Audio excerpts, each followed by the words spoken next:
sadar sebagai seorang manusia banyak kesalahan, banyak kemaksiatan yang kita lakukan. Pada saat yang sama kita juga sadar terlalu sedikit lisan kita untuk beristighfar kepada Allah Subhanahu wa taala. Maka kita butuh pertolongan dari makhluk-makhluk Allah yang lain yang mereka kemudian memintakan ampun kepada Allah atas dosa-dosa kita. Salah satunya kita hadir di majelis ilmu, di mana malaikat pun akan kemudian memberikan naungan, memintakan ampun kepada mereka yang hadir di majelis ilmu. Bahkan seluruh binatang-binatang yang ada di daratan dan di lautan pun akan memintakan kepada Allah ampunan bagi mereka yang kemudian hadir di majelis ilmu. Ya masalah semoga Allah Subhanahu wa taala, ini jadi perdana kita pertemuan ya. Sudah sekian lama ya. Setelah kita ya sedikit banyak terkena fitnah ini. Cuma alhamdulillah Allah mulai menyingkap itu fitnah satu persatu, kemudian kita menyadari dan hari ini kembali Allah Subhanahu wa taala persatukan kita dalam nikmatnya, karena memang Masya Allah tidak ada nikmat yang luar biasa kecuali ketika Allah menyatukan hati kita. Dan tidak ada yang bisa menyatukan hati kecuali Allah Subhanahu wa taala. Hatta Allah pun sudah mengingatkan Rasulullah sallallahu alaihi wasallam, "Lau anfaqta ma fil ardi jami'an ma alafta baina qulubihim." Wahai Muhammad, sekiranya engkau menginfakkan, memberikan semua harta yang ada di bumi, mustahil kamu bisa menyatukan hati mereka. Karena memang Allah satu-satunya zat yang menyatukan hati manusia, dan kita bersyukur atas nikmat ini. Jangan sebagai Allah Subhanahu wa taala, sebagaimana amanah yang sampai ke kita ya. Pagi ini kita isi kajian materi fikih sirah. Ini satu kajian yang Masya Allah saya melihat cukup urgent, yang kemudian harus dipahami oleh setiap individu muslim ya. Karena Syekh Shalih Al-Utsaimin beliau juga menyebutkan dalam syarah salah satu dari 3 ilmu pokok yang kemudian wajib dipahami oleh seorang muslim itu ma'rifatul rasul. Bahkan saya melihat bahwasanya yang namanya ma'rifatul rasul ini menjadi jembatan bagi kita untuk bisa memahami ma'rifatullah dan ma'rifatul din. Dari mana jalannya kita bisa mengenal Allah Subhanahu wa taala kalau bukan dari nabinya? Karena salah satu fungsi daripada diutusnya rasul itu untuk mengenalkan kepada umatnya tata cara ibadah kepada Rabb-nya. Dan masing-masing umat, masing-masing kaum itu kan tata cara ibadah kepada Rabb-nya berbeda-beda sesuai dengan apa yang Allah perintahkan kepada nabinya untuk diajarkan kepada kaumnya. Ibadahnya Nabi Musa dengan ibadahnya kita itu berbeda. Ibadahnya Nabi Isa dengan ibadahnya kita itu berbeda ya. Tata caranya yang berbeda, pelaksanaan syariatnya yang berbeda. Adapun perkara akidahnya itu satu, meyakini Allah sebagai satu-satunya Rabb, sebagai satu-satunya ilah, sementara syariatnya sesuai dengan kebutuhan kaum masing-masing. Sementara Islam kita meyakini ini menjadi penyempurna daripada syariat-syariat yang sebelumnya telah Allah turunkan. Jadi salah satu fungsi Rasul itu untuk mengajarkan kepada umat tata cara ibadah umatnya kepada Rabb-nya. Maka terlarang bagi manusia itu untuk berinovasi dalam perkara ibadah.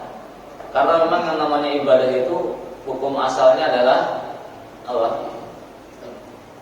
Hukum asal ibadah itu haram ya. Hukum asal ibadah itu haram kecuali ada dalil yang memerintahkan. Maka konteks kita beribadah itu adalah ketaatan kita terhadap dalil atas perintah tersebut. Terlarang bagi manusia untuk melakukan ibadah, praktek ibadah kecuali ada dalil yang memerintahkan. Nah, ma'rifatul rasul itu menjadi jembatan bagi kita untuk ma'rifatullah ya, untuk mengetahui Allah Subhanahu wa taala, dan tidak ada makhluk yang paling mengenal Allah kecuali Rasulnya.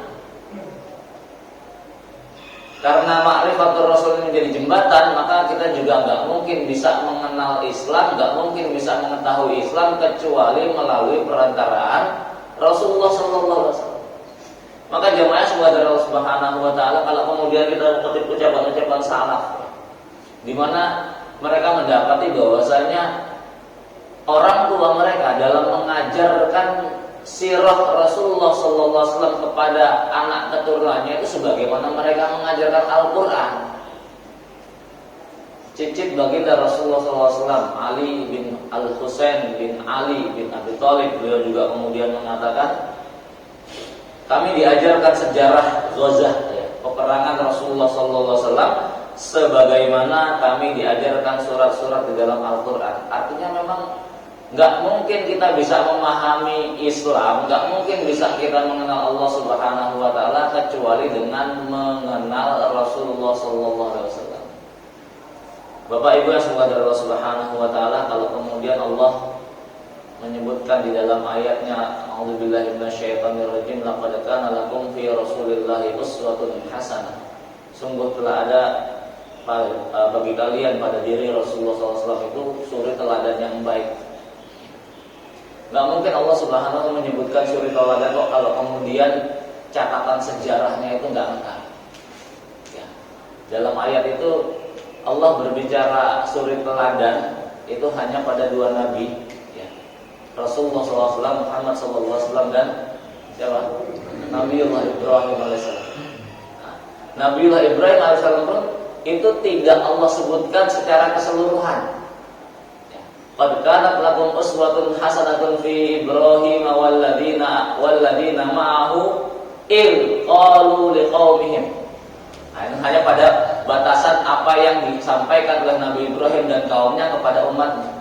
Sungguh telah ada pada kalian, bagi kalian suri teladan yang baik pada diri Nabi Ibrahim dan orang beriman bersamanya. Apa yang dijadikan teladan Allah dari Nabiullah Ibrahim dan kaum yang beriman bersamanya ketika mereka berkata kepada umatnya, kepada kaumnya, inna bura'a'u minkum wa mimma ta'buduna min dunillah. Kalimat ini yang kemudian dijadikan oleh Allah sebagai teladan untuk umat setelahnya agar kemudian diikuti. Yang itu poin intinya adalah al-wala wal bara.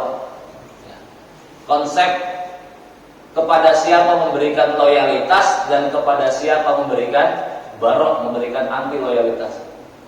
Berbeda dengan Rasulullah SAW, di mana Allah jadikan sebagai rahmatan lil alamin, maka seluruh kehidupannya ini menjadi betul-betul menjadi teladan. Karena memang Allah menjadikan Muhammad SAW sebagai masalul a'la, sebagai contoh yang paling sempurna, yang kita nggak mungkin mendapatkan contoh yang paling sempurna kecuali semua itu ada pada diri Nabi SAW.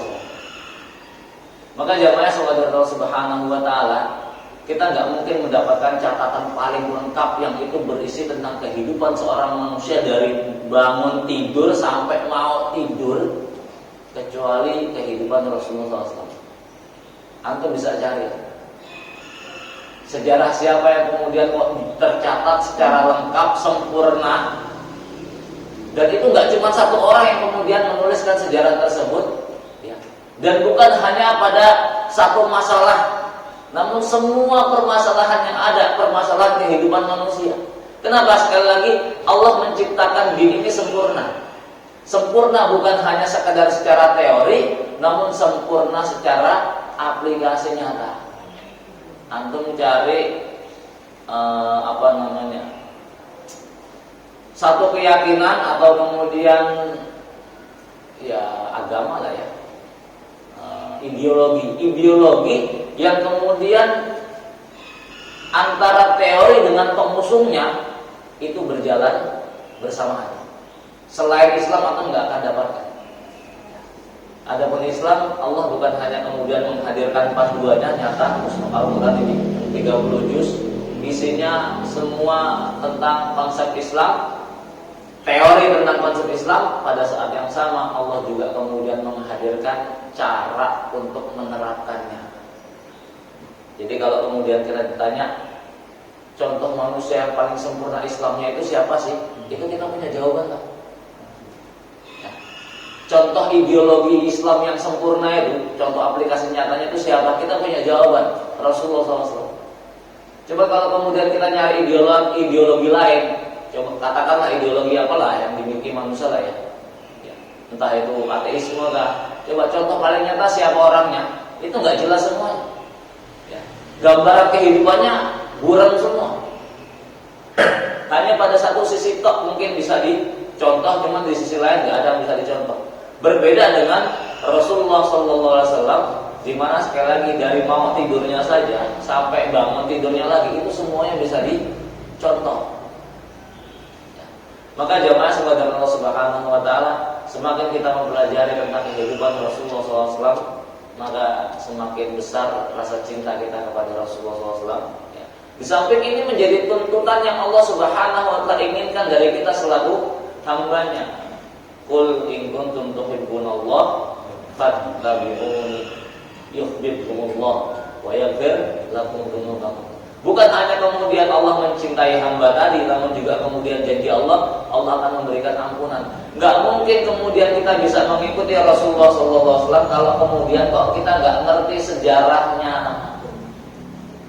Nah ini masalahnya, ya. Enggak bisa kita pungkiri, Pak, kekurangan kita umat Islam ini. Itu kita hanya menyatakan mencintai Rasulullah SAW, cuman kita enggak kenal sejarah Nabi SAW. Kalau kemudian kita kenal sejarah Nabi kita, maka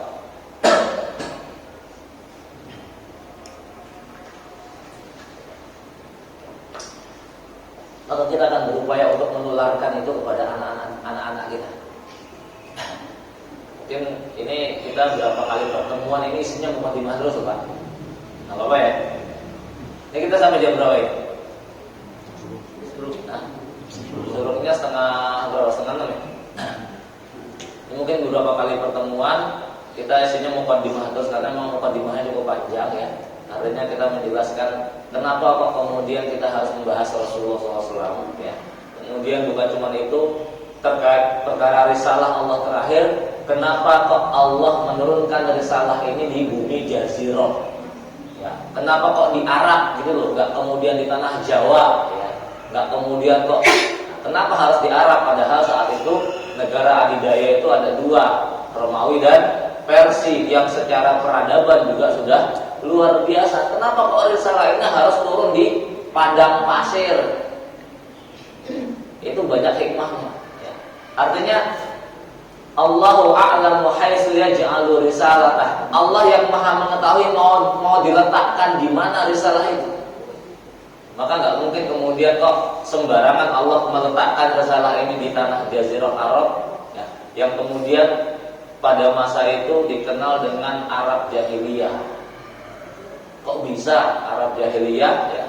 Bangsa Arab Jahiliyah, kaum Jahiliyah, di dalamnya diletakkan syariat sempurna terakhir. Mesti ada sesuatu yang kemudian menarik untuk dikaji. Jemaah semoga Allah Subhanahu wa taala. Maka di awal-awal ini kita akan banyak berbicara tentang kepentingan kita untuk mengkaji sirah Rasulullah SAW. Ya. Tadi kita sudah berbicara sekilas ya terkait kenapa kok kita harus mengkaji sirah Rasulullah SAW, karena demi Allah ini bagian dari perkara agama ini sendiri. Tadi kita katakan dia menjadi jembatan bagi kita untuk bisa mengenal Allah Subhanahu wa taala, dan menjadi jembatan bagi kita untuk bisa mengenal hakikat ajaran Allah Subhanahu wa taala. Mustahil bagi seorang hamba, seorang manusia, seorang umat yang kalau kemudian kok dia menyatakan cinta kepada nabinya, namun kemudian dia tidak memahami, tidak mengerti, tidak mengenal tentang nabinya. Bagaimana rasa cinta itu akan muncul kalau kemudian kita tidak mengenal? Dan bagaimana kita akan menularkan itu kepada anak-anak cucu kita? Salah satu kekurangan terbesar generasi keluarga muslim hari ini, mereka tidak punya visi yang diperjuangkan, yang itu kemudian bisa diwariskan kepada anak-anak. Misalnya saya berbicara juga dalam beberapa majelis itu, di antara kekurangan kita itu, Pak, kekurangan keluarga muslim. Kita ketika orang tua kita punya anak, kita ketika kita sudah dewasa kemudian menikah berumah tangga, itu rata-rata kita sibuk dengan kehidupan kita masing-masing. Iya Pak ya? Iya kan? Kita sudah menikah, punya anak, punya kehidupan sendiri, kita sibuk dengan kehidupan kita. Seolah kita nggak ada hubungan lagi dengan orang tua kita kecuali hubungan nasab semata. Nggak ada sesuatu yang kemudian bisa kita perjuangkan bersama. Nggak ada kemudian kita punya orang tua menularkan visi kepada kita yang visi itu akan kita perjuangkan sampai anak cucu kita turun temurun. Itu nggak ada. Padahal kalau kemudian kita lihat sejarah Rasulullah SAW, bagaimana ketika beliau Sallallahu Alaihi Wasallam kemudian diutus oleh Allah Subhanahu Wa Taala membawa sebuah visi, di mana visinya ini kemudian diturunkan, diwariskan turun temurun kepada anak cucunya ke bawah terus. Apa hikmah kemudian ketika Rasulullah SAW wafat, yang menggantikan beliau itu ada Abu Bakar As-Siddiq, ada Umar bin Khattab, ada Utsman bin Affan, ada Ali bin Abi Thalib radhiyallahu anhum. Yang kesemuanya itu ternyata punya jalur ikatan darah. Abu Bakar As-Siddiq, beliau menjadi mertuanya Rasulullah SAW. Umar bin Khattab menjadi mertuanya Rasulullah SAW. Utsman bin Affan menjadi mantunya Rasulullah SAW. Ali bin Abi Thalib bukan hanya kemudian sekedar hubungan saudara sepupu, namun juga menjadi mantu Rasulullah SAW. Ya. Kalau kemudian kita dibuat contoh kecilnya, misalnya pengurus masjid nih, pengurus masjid. Kita diikat dengan ikatan iman itu sudah luar biasa ya. Awsatul iman itu al-bughdu fillah wal bughdu fillah. Ikatan iman paling kuat itu benci dan cinta karena Allah Subhanahu wa taala. Kita berada dalam sebuah ruang lingkup jamaah Masjid Al-Ihsan. Ya. Kita diikat dengan ikatan akidah Islam, kemudian diperkuat dengan sama-sama satu jamaah masjid. Ini sudah luar biasa. Namun jauh lebih luar biasa lagi ketika ikatan itu diperkuat dengan ikatan darah. Ikatan darah itu dua, Pak ya. Ikatan pernikahan dan ikatan nasab, ya. Anak, cucu atau kemudian saudara sepupu atau macam-macam lah ya. Dan juga kemudian dengan ikatan pernikahan. Nah, salah satu yang kemudian hikmah dibalik kenapa kemudian Rasul menikahi Ibunda Aisyah, Rasul menikahi Ibunda Hafsah, Rasul menikahkan putrinya ya dengan Utsman bin Affan, Rasul menikahkan putrinya dengan Ali bin Abi Thalib. Itu bukan hanya sekedar hubungan sosial semata, enggak. Ini terkait dengan bagaimana kemudian risalah Islam ini bisa terus diwarisi. Kalau kemudian kita buat miniaturnya, ya kita terikat dalam ikatan jamaah Masjid Al-Ihsan. Ya, kita bukan hanya sekedar diikat dengan ikatan sama-sama satu jamaah, namun pengurus-pengurusnya itu juga kalau kemudian punya hubungan darah, ini akan jauh lebih luar biasa lagi. Dan catatan sejarah Islam itu selalu diperkuat bukan hanya sekedar sama-sama satu sama-sama saudara seiman, namun selalu diperkuat dengan ikatan-ikatan darah itu sendiri. Maka jamaah saudara Allah Subhanahu wa taala, nanti dalam perjalanan kajiannya kita akan dapatkan bagaimana perjalanan hidup Rasul itu ya betul-betul. Tadi kalau Allah Subhanahu wa taala menyebutkan dia menjadi suri tauladan, maka tidak ada satu celah kecil pun yang kemudian bisa kita jadikan sebagai hujah untuk menolak kenapa kok kita ikut Nabi. Karena semuanya itu sempurna. Kita tidak akan dapatkan satu celah pun yang kemudian menjadikan kita tidak layak untuk mencontoh Nabi, itu tidak ada. Karena sekali lagi setiap ucapan Nabi, setiap perbuatan Nabi itu betul-betul akan menjadi contoh. Bukankah yang namanya hadis itu adalah apa? Hadis itu apa? Pengertian hadis itu apa? Pengertian hadis, pengertian sunnah itu apa?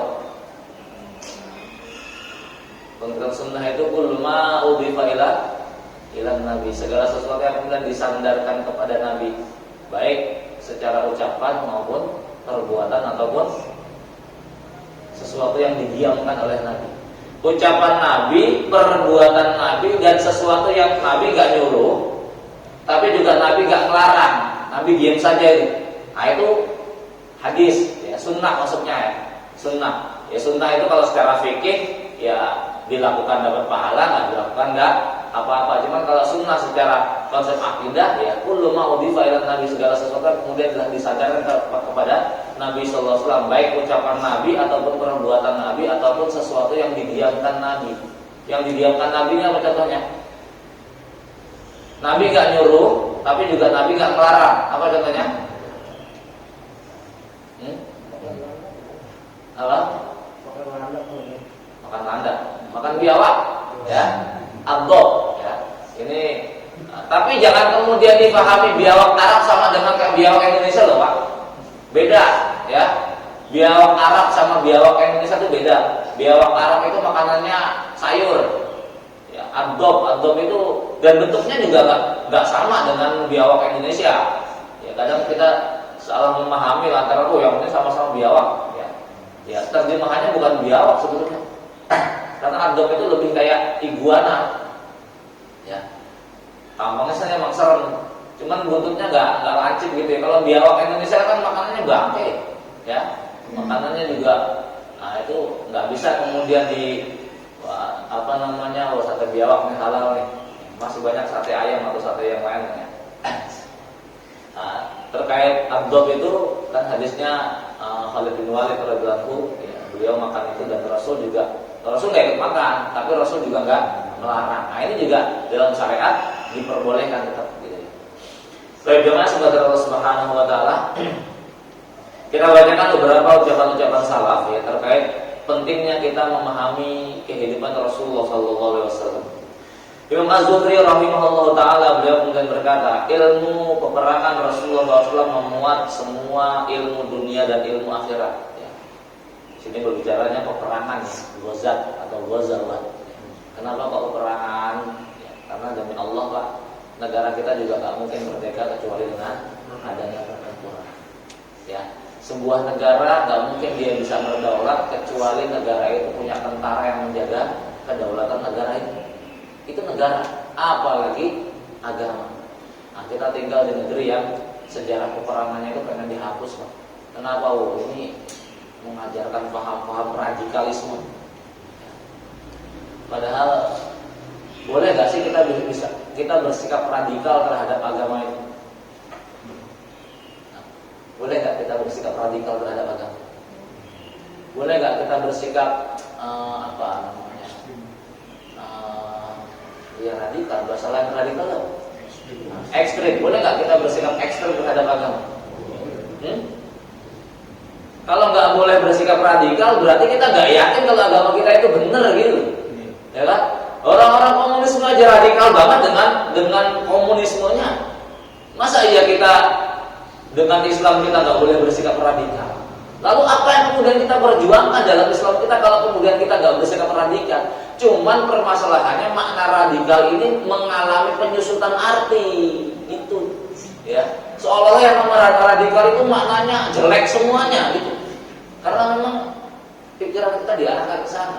Segala sesuatu yang berbau kekerasan, anarkisme ini diarahkan kepada umat Islam dan kita kena fitnah itu, ya.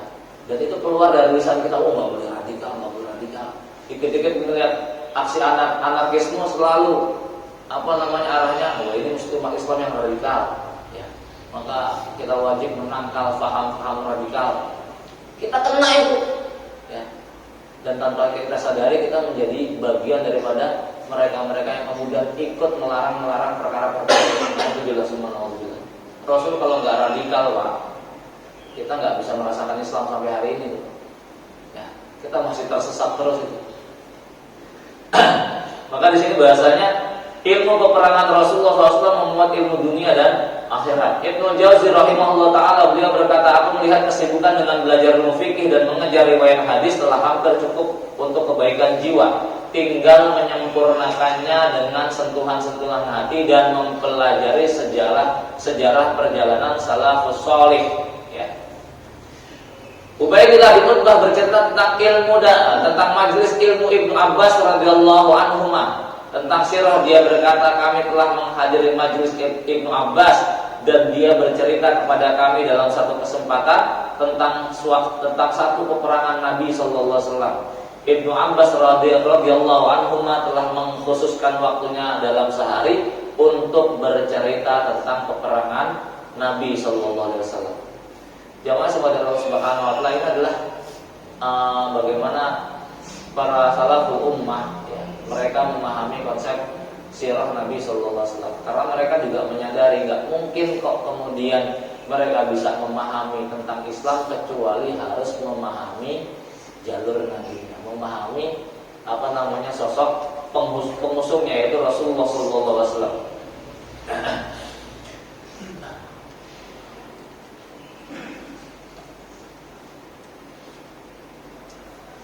Kenapa? menyebutkan sirah Rasulullah SAW dipenuhi dengan pelajaran peringatan hikmah kehidupan dan norma-norma asasi. Kalau Allah Subhanahu wa taala menyebutkan dalam Al-Qur'an itu dalam surat Yusuf kalau tidak salah.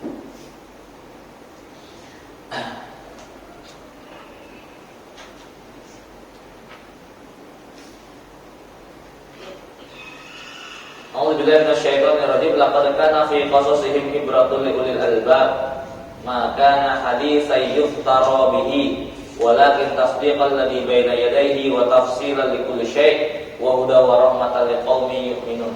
Laqad kana fi qasasihim ibratun li ulil albab. Sungguh pada kisah-kisah mereka terdapat pengajaran bagi orang-orang mempunyai akal. Maka haditsan yuftara, Al-Qur'an itu bukan ucapan, bukan kalimat yang dibuat-buat. Walakin tasdiqal ladzi baina yadayhi, akan tapi ia menjadi pembenar, ya, baik yang masa lampau maupun yang akan datang, ya. Wa tafsilan kulli syai', dan sebagai penjelas terhadap segala sesuatu, wa hudaw wa rahmatan liqaumin yu'minun, dan sebagai petunjuk dan rahmat bagi kaum yang beriman. Jamaah sekalian Allah Subhanahu wa taala, Al-Qur'an, ya, di mana Ibunda Aisyah radhiyallahu anha ketika kemudian beliau ditanya tentang akhlak Rasulullah SAW, maka Ibunda Aisyah mengatakan kana khuluquhul Qur'an, akhlaknya Nabi itu adalah Al-Qur'an. Artinya 30 juz ini akhlak Nabi, Pak. Ya. Semua apa yang terkandung di dalam Al-Qur'an itu semuanya telah teraplikasi nyata dalam kehidupan Rasulullah SAW. Maka sebetulnya jadi umat Islam itu enak, Pak. Gak pusing-pusing lagi kita mencari contoh. Kita baca ayat, cara ngamalkannya gimana, tur tinggal baca sejarah Nabi Sallallahu Alaihi Wasallam. Gak perlu kemudian pusing-pusing lagi, ini caranya gimana, ini caranya gimana. Cukup sekedar nyontek, paling enak kan nyontek, Pak, ya. Gak usah belajar, nyontek doang, nilainya 10 gitu. Paling enak begitu. Coba kan kita dilarang nyontek, ya. Dilarang nyontek dalam dalam pelajaran-pelajaran, padahal kalau dalam berislam itu kita harus nyontek sebetulnya, ya. Dalam kita berislam itu kita harus nyontek kepada Rasulullah SAW, nyontek kepada para sahabat, nyontek kepada para salaful ummah. Kalau nggak nyontek, sesat kita nanti masalahnya, ya. Maka hadis sayuftar, Al-Quran bukan kalimat yang dibuat-buat, ya, namun dia tafsir likulli syai', sebagai penjelas segala sesuatu, wa huda wa rahmatan liqaumin yu'minun, sebagai petunjuk, sebagai rahmat bagi kaum yang beriman. Selalu ketika Allah Subhanahu berbicara tentang Al-Qur'an, Allah selalu mengkaitkan bahwasanya Al-Qur'an itu betul-betul akan menjadi petunjuk, betul-betul akan menjadi obat, betul-betul akan menjadi rahmat. Namun di sana ada satu catatan. Catatannya, Al-Qur'an akan menjadi hidayah, Al-Qur'an akan menjadi obat, Al-Qur'an akan menjadi rahmat kalau kaumnya itu mengimani terlebih dahulu. Kalau nggak mengimani, mau dibacain Quran mau berapa kali sehari, itu nggak akan menjadi pintu hidayah masalahnya. Jadi harus diimani dulu, diyakini dulu, nurani dulu yang berbicara ini, ya. Nurani dulu yang berbicara, baru kemudian Al-Quran itu akan berfungsi sebagai hujjatun lana, ya. Bukan hujjatun alaina. Jamaah sekalian Allah Subhanahu wa taala. Nah, perjalanan hidup Rasulullah SAW itu juga termasuk bagian daripada kisah-kisah di dalam Al-Quran. Ini yang harus kita pahami. Maka kepentingan kita dalam memahami sirah Rasulullah SAW itu sama dengan kepentingan kita dalam memahami Islam, sama dengan kepentingan kita dalam memahami Allah Subhanahu wa taala. Ketika kita sudah bisa memahaminya, maka ini akan kita tularkan kepada generasi-generasi ke bawah kita. Memang miris kita, Pak. Miris kita punya generasi ke bawah itu lebih kenal superhero-nya daripada Rasulnya, ya. Lebih bisa menceritakan tentang sosok film-film kartun ketimbang tentang nabinya. Kenapa? Karena memang kita juga nggak kenal nabi kita. Kalau kita nggak kenal, bagaimana kita ngajarkan kepada anak-anak kita, ya? Sehingga anak-anak kita menjadi makanan film-film kartun itu lah. Lebih kenal sosok Doraemon kan ketimbang sosok nabinya kan. Lalu kita juga nggak kenal masalahnya. Lebih kenal tokoh-tokoh artis Korea ketimbang para sahabat radhiyallahu anhum. Kenapa? Karena kita juga nggak kenal para sahabat. Kita nggak mempelajari kehidupan mereka. Kita nggak, kalau kemudian kita nggak mempelajari kehidupan mereka, apa yang akan kita ajarkan kepada anak-anak kita? Gitu ya. Nggak bisa kita pungkiri, kita berislam itu pertama Islam keturunan. Lantaran orang tua kita Islam, maka otomatis kita menjadi seorang Muslim. Ya toh? Dari kita lahir sampai kemudian kita hari ini, kita status kita sudah menjadi seorang Muslim. Cuma permasalahan ilmu kita tentang Islam nggak bertambah. Berbeda dengan mereka yang kemudian mungkin baru masuk Islam.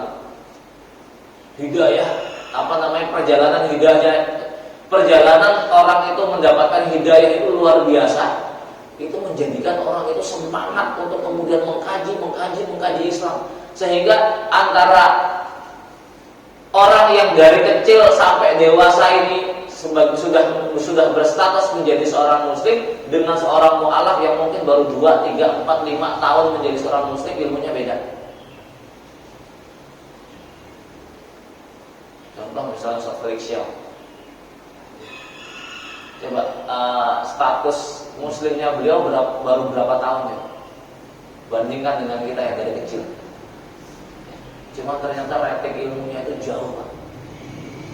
Kita gak banyak mengenal tentang Islam, sementara mereka yang baru mu'alaf, baru 5-10 tahun menjadi muslim, cuma ilmunya luar biasa. Ini yang seharusnya kita merasa malu gitu ya. Merasa malu. Kenapa kita banyak membatasi diri masalahnya? Kita banyak membatasi diri. Saya jadi seorang muslim adalah muslim yang biasa-biasa saja lah. Ya. Sekedar tahu rukun Islam, ya, sudah syahadah, sudah sholat, sudah zakat, sudah puasa, sudah haji, wah, sudah sempurna Islam saya. Apa iya kayak begitu? Jamaah semoga Rasulullah Subhanahu wa taala, maka insya Allah dalam pertemuan mendatang kita akan lebih banyak lagi mengkaji tentang fikih sirah. Kajian fikih sirah itu bukan kemudian kita belajar sirah, cerita, enggak gitu lah ya. Ya, kalau itu namanya pelajaran sirah. Ya. Cuma kalau fikih sirah itu kita akan bacakan episode potongan sejarah Nabi dari mulai beliau mungkin dari tentunya dari sebelum beliau diutus menjadi Nabi ya. Kemudian lebih berbicara kepada hikmah, lebih berbicara kepada ibrah, lebih berbicara kepada apa pelajaran yang bisa kita ambil dari potongan episode sejarah Rasulullah SAW. Ibnu Khaldun rahimahullah taala, beliau menulis dalam muqaddimahnya itu, muqaddimah Ibnu Khaldun ya, bukunya tuh tebal berapa jilid ya. Muqaddimahnya saja 2 jilid ya.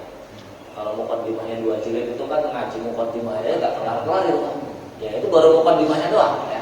Dalam muqaddimahnya itu beliau kemudian menyebutkan yang namanya sirah itu ada makna eksternal dan ada makna internal. Kalau kemudian berbicara makna internalnya ya, yaitu isinya cuma catatan sejarah tanggal sejarah, nama-nama orangnya, itu kita bisa menikmati alur sejarah itu, alur cerita itu.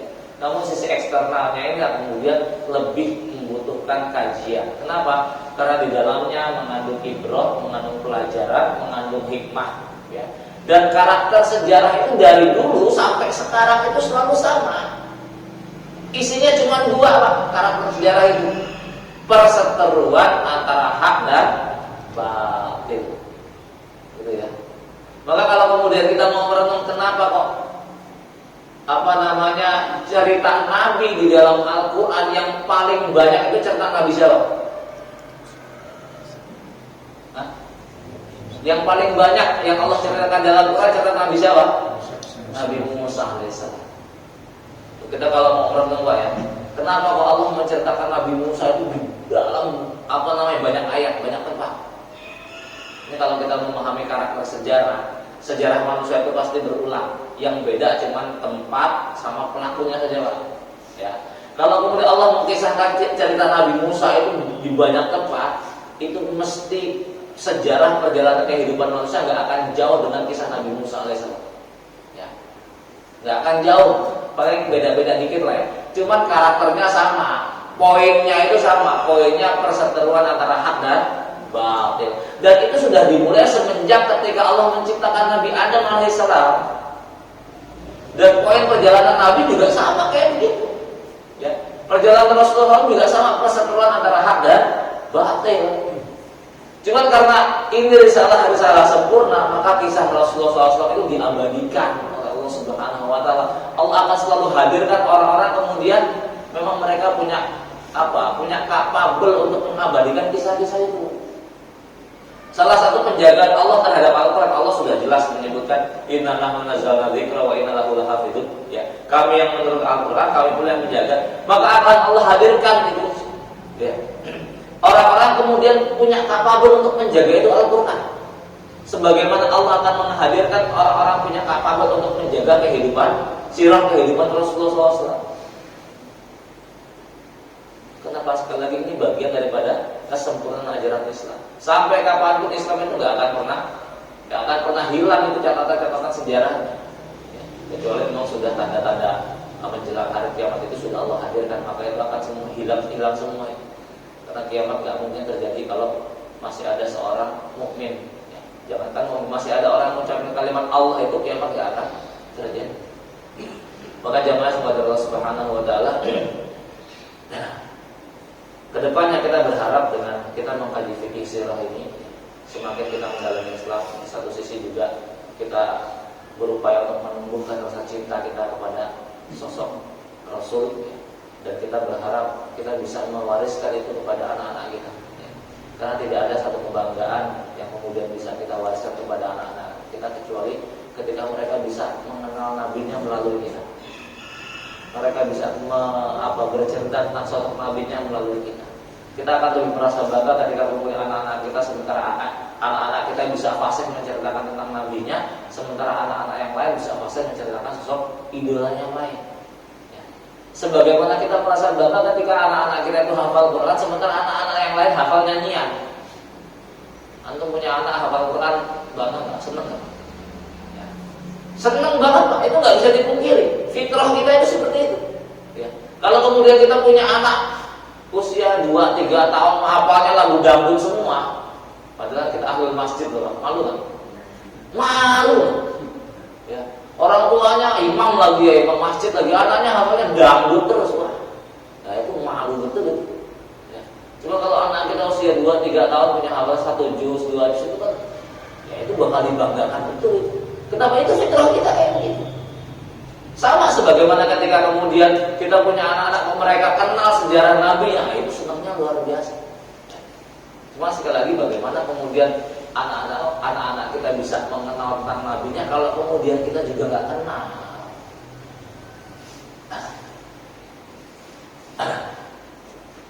Baik, jamaah sholat subuh yang sembah Allah Subhanahu Wa Taala.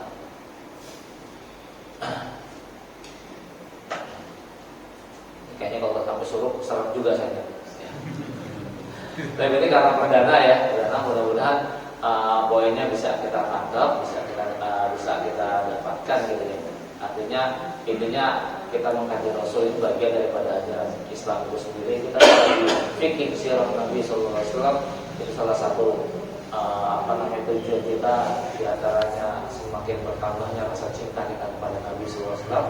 Dan ini sebagai satu bentuk nyata kita untuk lebih mengenal, lebih mengetahui tentang konsep syariat yang Allah Subhanahu Wa Taala hadirkan. Karena sekali lagi hadirnya Rasulullah SAW itu Allah berikan untuk sebagai contoh bagi umatnya dalam rangka mengaplikasikan syariat yang Allah hadirkan.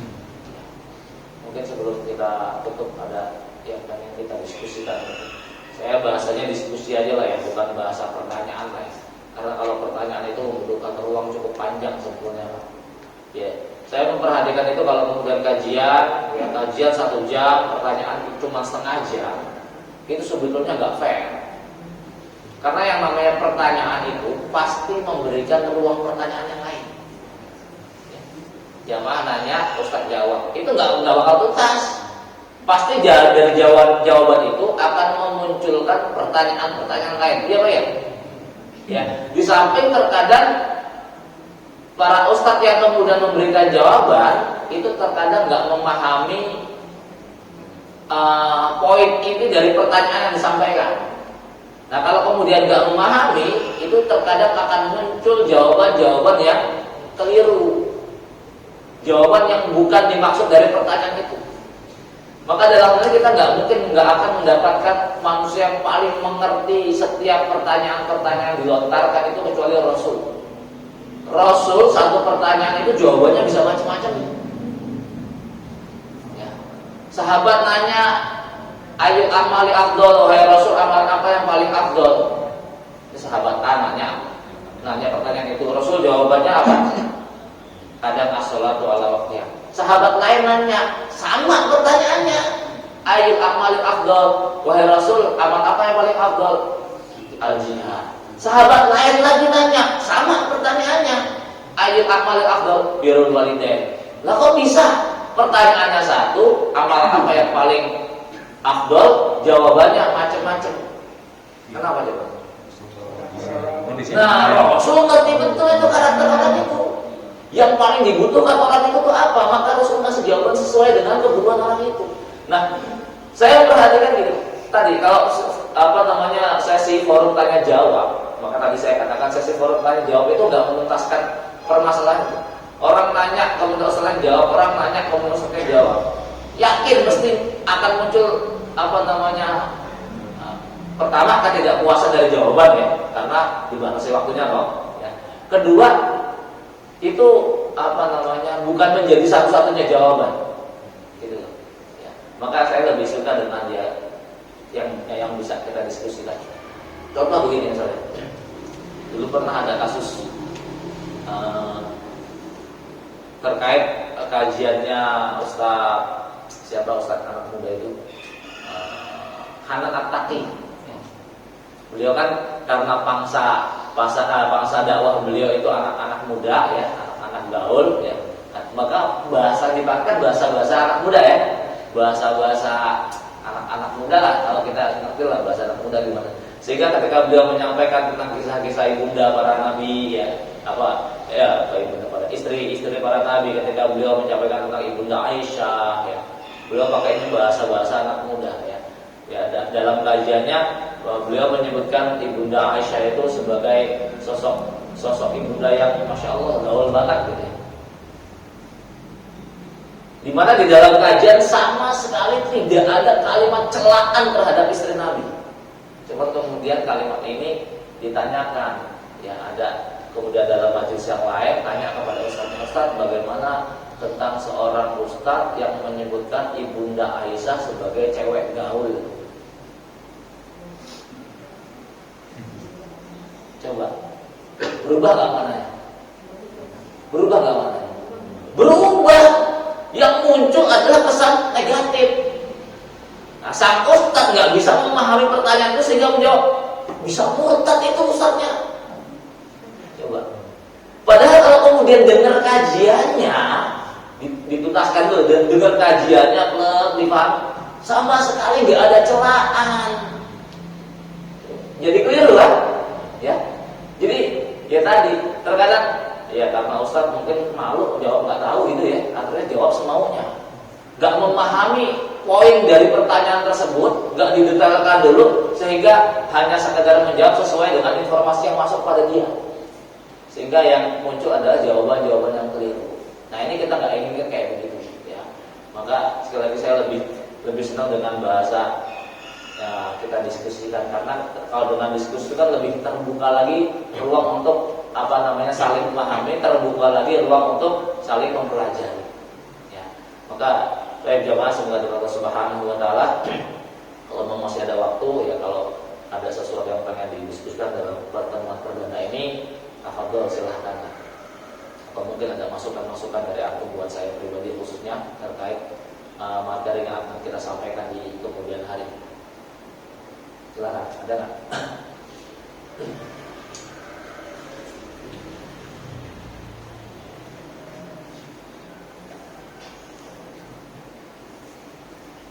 Kalau nggak ada, alhamdulillah ya. Karena memang sebetulnya juga kalau buka forum diskusi itu saya paling deg-degan gitu ya. Karena harus Karena kan saya mau tanya. Oh iya, silakan. Saya mau tanya dalam hadis perkataannya Allah datang dari siapa ya? Selalu berbicara begitu. Seolah pembicaraan itu di atas Rasulullah. Dia bilang begini, Rasulullah sudah bagus, datang ulama memperbagus. Arti perkataannya bagaimana sebenarnya? Seolah itu Rasulullah itu di bawah ulama itu gimana? Padahal al-ulama warasatul anbiya. Ulama itu bukan memperbagus, ya. Menjelaskan. Kalau bahasa Allah Subhanahu wa menyebutkan tibyanan likulli syai'. Quran itu menjadi tibyanan, ya, menjadi penjelas. Kalau difahami letterlah, maka yang namanya penjelas itu kan berarti nggak ada sesuatu yang dilewatkan, ya. Padahal Quran hanya 30 juz, 114 surat. Sementara permasalahan kan banyak. Maka makna daripada tibyanan likulli syai' sebagai penjelas daripada segala sesuatu, termasuk di dalamnya adalah penjelasan Nabi, penjelasan para salaful ummah, penjelasan ulama-ulama setelahnya. Cuman kalau kemudian bahasanya ulama memperbagus, ini jelas keliru. Ya, jelas keliru. Nabi sudah bagus, ulama memperbagus, ya. Masya Allah, jamaah saudara subhanahu wa ta'ala. Ini memang kita kalau bermain kata-kata ini bahaya, ya. Makanya ilmu mantik itu terkadang dia memberikan manfaat, cuma kadang madorotnya jauh lebih besar. Ilmu mantik itu, ya. Termasuk yang kemudian banyak pakai ilmu mantik itu paham-paham liberal, ya. Paham-paham liberal itu banyak pakai ilmu mantik nih, Pak. Maka hati-hati. Sama dengan kalimat begini, Pak. Kalau ini yang dipakai paham liberal, ya. Memang Muhammad itu seorang rasul. Ya. Memang Muhammad itu seorang rasul, namun dia juga manusia biasa. Betul nggak?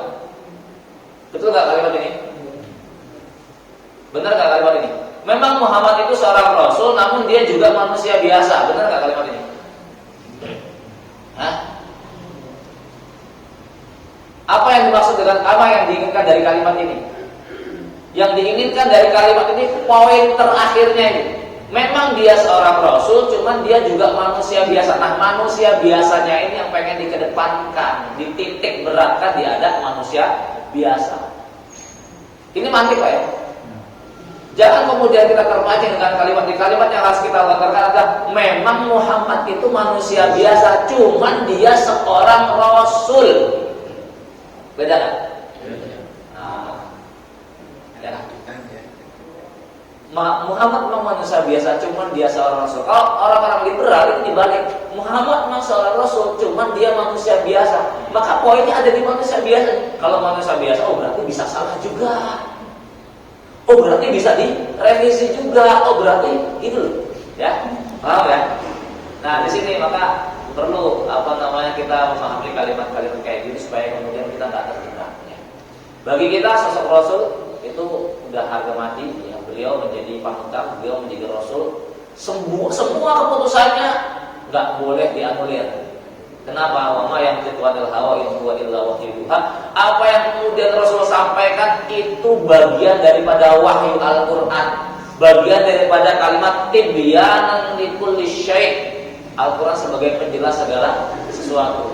Maka tadi kalau bahasanya Rasul sudah bagus, ini kesannya dari kalimat sudah bagusnya saja kesannya merendahkan banget gitu loh. Ditambah lagi ulama memperbagus. Karena nggak ada yang dikatakan bagus kecuali yang datangnya dari Nabi. Nggak ada dikatakan amal soleh kecuali semua yang datangnya dari Nabi sallallahu alaihi wasallam. Wallahu a'lam. Ya, cukup ya. Baik jemaah, semoga Allah Subhanahu wa taala mudah-mudahan di pertemuan perdana ini Allah memberikan barokah dan juga rahmatnya, dan Allah meluruskan niat kita agar sehingga ilmu yang kemudian kita dapatkan betul-betul berbuah barokah, dan di antara kebarokahan ilmu itu teraplikasi dalam akhlak nyata kita keseharian. Aku qouli hadza subhanakallahumma wa bihamdika asyhadu an la ilaha illa anta astaghfiruka wa atubu ilaik. Wassallallahu ala nabiyyina Muhammad. Assalamualaikum warahmatullahi wabarakatuh.